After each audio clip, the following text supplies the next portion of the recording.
ఓం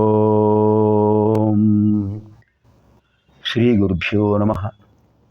నారాయణం నమస్కృత్య నరం చైవ నరోత్తమం దేవీం సరస్వతీం వ్యాసం తతో జయముదీరయేత్. ఆదౌ దేవకీదేవి గర్భజననం గోపీగృహే వర్ధనం మాయాపూతన జీవితాపహరణం గోవర్ధనోద్ధారణం హంసచ్ఛేదన కౌరవాదిహననం కుంతీసుతాన్ పాలనం ఏతద్భాగవతం పురాణకథితం శ్రీకృష్ణలీలామృతం. ఓం క్లీం శ్రీకృష్ణాయ గోవిందాయ గోపీజనోల్లభాయ నమః. ఓం క్లీం శ్రీకృష్ణాయ గోవిందాయ గోపీజనోల్లభాయ నమః. ఓం క్లీం శ్రీకృష్ణాయ గోవిందాయ గోపీజనోల్లభాయ నమః. ఓం క్లీం శ్రీకృష్ణాయ గోవిందాయ గోపీజనోల్లభాయ నమః. ఓం క్లీం శ్రీకృష్ణాయ గోవిందాయ గోపీజనోల్లభాయ నమః. ఓం క్లీం శ్రీకృష్ణాయ గోవిందాయ గోపీజనోల్లభాయ నమః.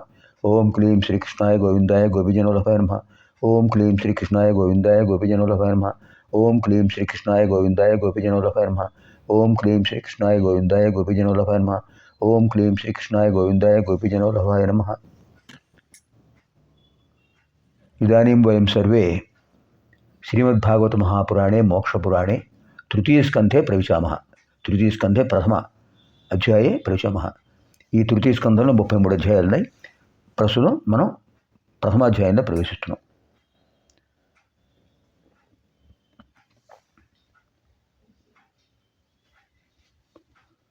శుకపరబ్రహ్మ అనేక విషయాలు చెప్తుంటే పరీక్షిత్ మహారాజు అన్నీ విని, స్వామి, విదురుల వారు ఇంద్రప్రస్థపురంలోనూ లేదా హస్తినాపురంలోనే ఉండాలి కదా. ఆయన హస్తినాపురంలోనే ఉంటారు. భీష్మాచార్యుల వారు, ద్రోణాచార్యుల వారు, కృపాచార్యుల వారు, విదురుల వారు వీళ్ళందరూ హస్తినాపురంలోనే కదా ఉండేది. పైగా ధృతరాష్ట్ర మహారాజుకు ఆయన మంత్రి. నిజానికి వాడు ముగ్గురు అన్నదమ్ములే. ఇంకో విశేషం ఏంటంటే, ఈ భాగవతాన్ని విదురుల వారికి వినిపిస్తున్నటువంటి మైత్రేయ మహర్షి వ్యాసుల వారికి చిరకాల మిత్రుడు, ప్రాణమిత్రుడు.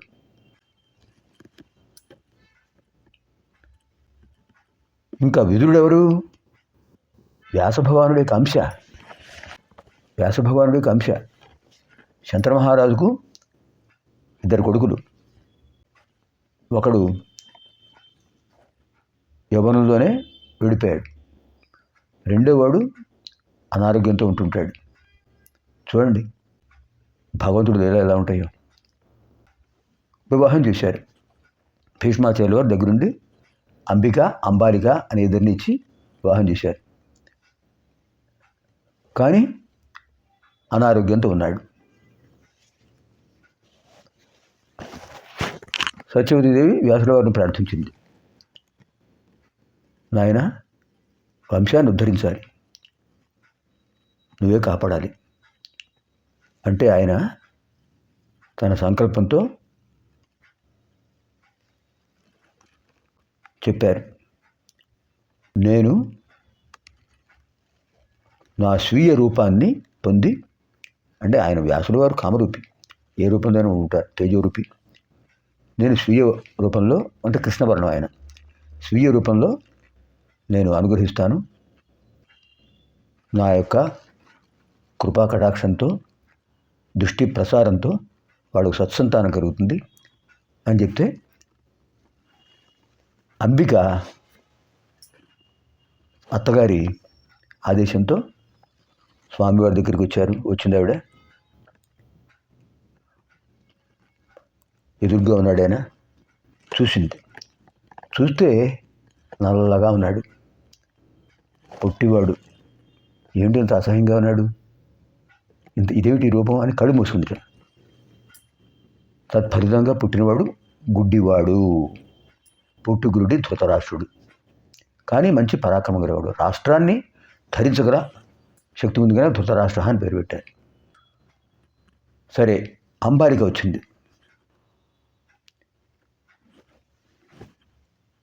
అంబాలిక చూసింది ఆయన రూపాన్ని. వీళ్ళందరూ రాజకుమార్తెలు కదా వీళ్ళిద్దరు. చూసి ఏమిటి ఈ రూపం ఎలా ఉంది అని కళాహీనంగా వెలవెల్లాడుతూ చూస్తుంది. కానీ లోపల కళాహీనత్వం ఉండిపోయింది. దాంతో పాండువర్ణంతో పుట్టాడు రాజు, ఒక శిశువు. వాడే పాండు రాజు.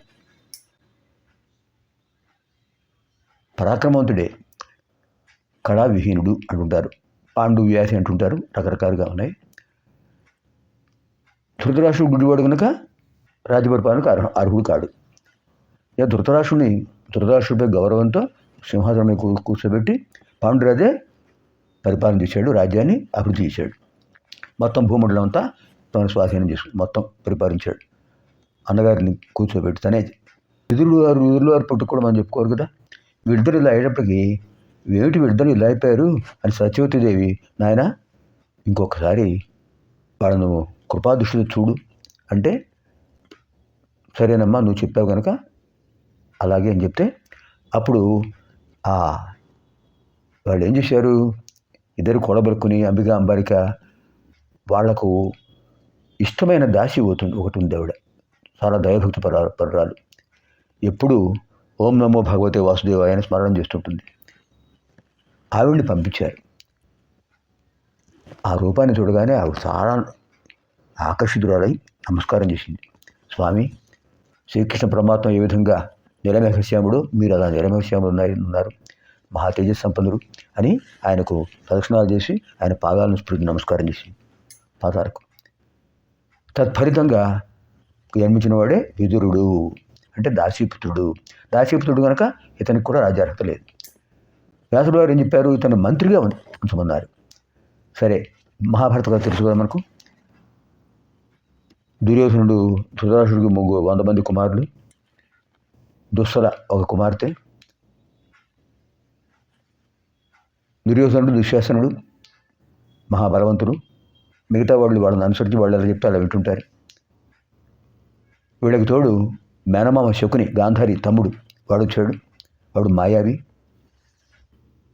కర్ణుడు దుర్యోధనుడు తనకు ఆశ్రయం ఇచ్చాడు కనుక, అంగరాజ్యానికి రాజుగా చేశాడు కనుక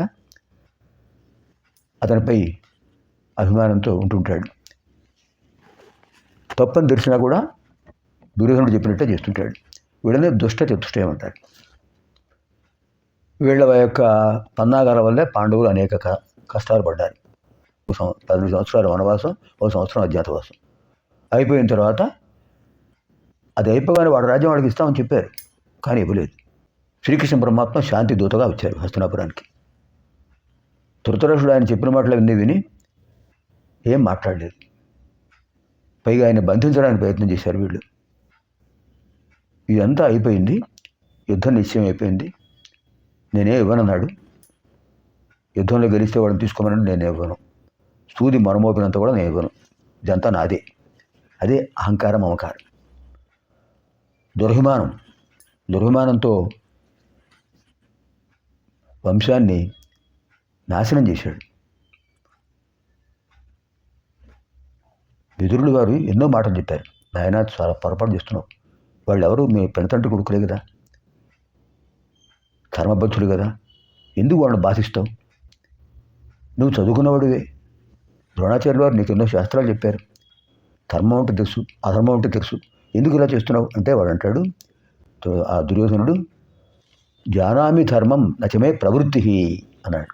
జానామి ధర్మం నచమే ప్రవృత్తి, జానామి ధర్మం నచమే ప్రవృత్తి, జానామ్యధర్మం నచమే నివృత్తి అని చెప్పాడు. నాకు ధర్మం తెలుసు, కానీ నేను ధర్మంలో ప్రవర్తించను. మూర్ఖుడు. జానామి అధర్మం అంటే కూడా నాకేమిటో తెలుసు, దాని నుంచి బయటకు రాలేను, అధర్మమే చేస్తుంటాను. ఇంకేం చెప్పాడు ఆయన? అన్నగారితో చెప్పాడు, అన్నయ్య, కొడుకులు చెడ్డవాడైనప్పుడు తల్లిదండ్రి ఊరుకోకూడదు, వాళ్ళకు మంచి మాట చెప్పాలి, మంచి మార్గం నడిపించాలి. మీరేం మాట్లాడలేదు. మొదటి నుంచి పాండవుల మీద వీడు చేసిన హింసాలు, దౌర్జన్యాలు వాళ్ళు చూస్తూ కూడా, ద్రౌపదిని అవమానించారు సభలో, మీరు చూస్తూ కూడా అలా ఉండిపోయారు. ఈ పాపం మీకే తగులుతుంది, చాలా బాధపడతారు మీరు. ఏం మాట్లాడలే. అక్కడ దుర్యోధనుడు ఉన్నాడు. దుర్యోధనుడు అంటే, మీరు పెనతండ్రిగా, ఒక మంత్రిగా మీరు ఇలాంటి మాటలు చెప్పకూడదు. రాజుకు విధేయుడిగా ఉండాలి. మీరు మా తండ్రి గారికి సోదరులే, నేను కాదంటలేదు, కానీ మా ఉప్పు తింటూ మా అధీనంలో ఉంటూ మేము చెప్పే మాటలు వినకుండా మీ ఇష్టం తెలియని మాట్లాడటల్లా మీరు పాండవ పక్షపాతి అయినప్పుడు మాకు ఇక్కడ ఉండదు, వెళ్ళిపోండి, మీరు నిర్మోహమాటంగా వెళ్ళిపోండి, గచ్చంతు అని చెప్పేశాడు. అప్పుడు కూడా ఏం మాట్లాడలేదు గుడిరాజు, ధృతరాష్ట్ర మహారాజు. మనసు బాధపడింది ఆయనకు. వెంటనే ఆయన తన భార్య రత్నమాలతో చెప్పాడు.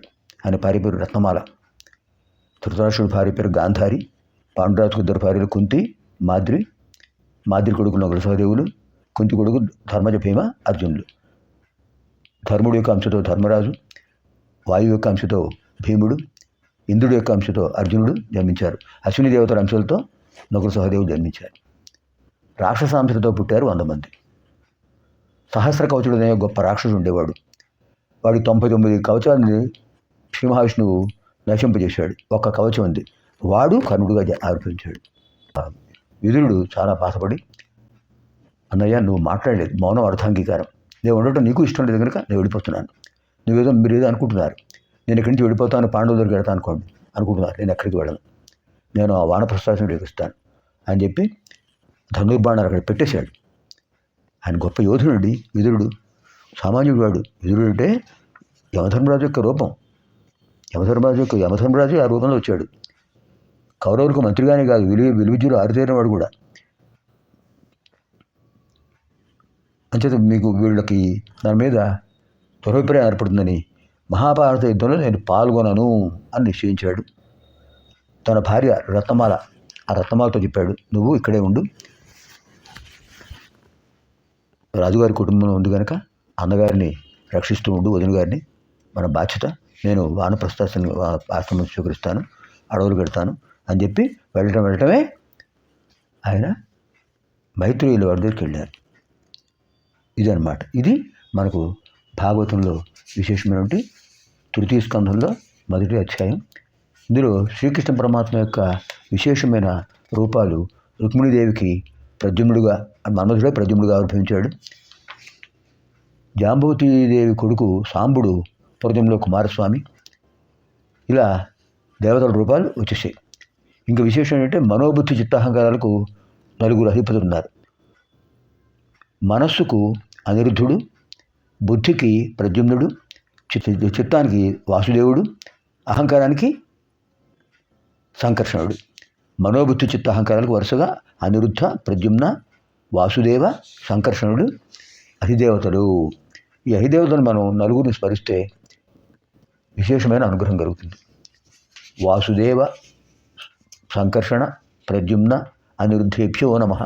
వాసుదేవ, సంకర్షణ బలరాముడు, ప్రద్యుమ్న అంటే కృష్ణుడు కొడుకు, రుక్మిణీదేవి కొడుకు, అనిరుద్ధ అంటే రుక్మిణీదేవి మనవడు. 4 వాసుదేవ, సంకర్షణ, ప్రద్యుమ్న, అనిరుద్ధ. ఈ 4 వ్యూహనారాయణులు అంటారు. వ్యూహనారాయణుడు నారాయణుడు యొక్క 4 రూపాయలు. ఓం వాసుదేవ సంకర్షణ ప్రద్యుమ్న అనిరుద్ధేభ్యో నమః. ఓం వాసుదేవ సంకర్షణ ప్రద్యుమ్నానిరుద్ధేభ్యో నమః. ఓం వాసుదేవ సంకర్షణ ప్రద్యుమ్నానిరుద్ధేభ్యో నమః. ఇది చతుర్వ్యూహ నారాయణ మంత్రం అంటారు. ఇది తృతీయ స్కంధంలో ప్రథమాధ్యాయం పూర్తయింది. ఇది శ్రీమద్భాగవత మహాపురాణే మోక్షపురాణే తృతీయ స్కంధే ప్రథమోధ్యాయ. స్వస్తి, శుభం భవతు.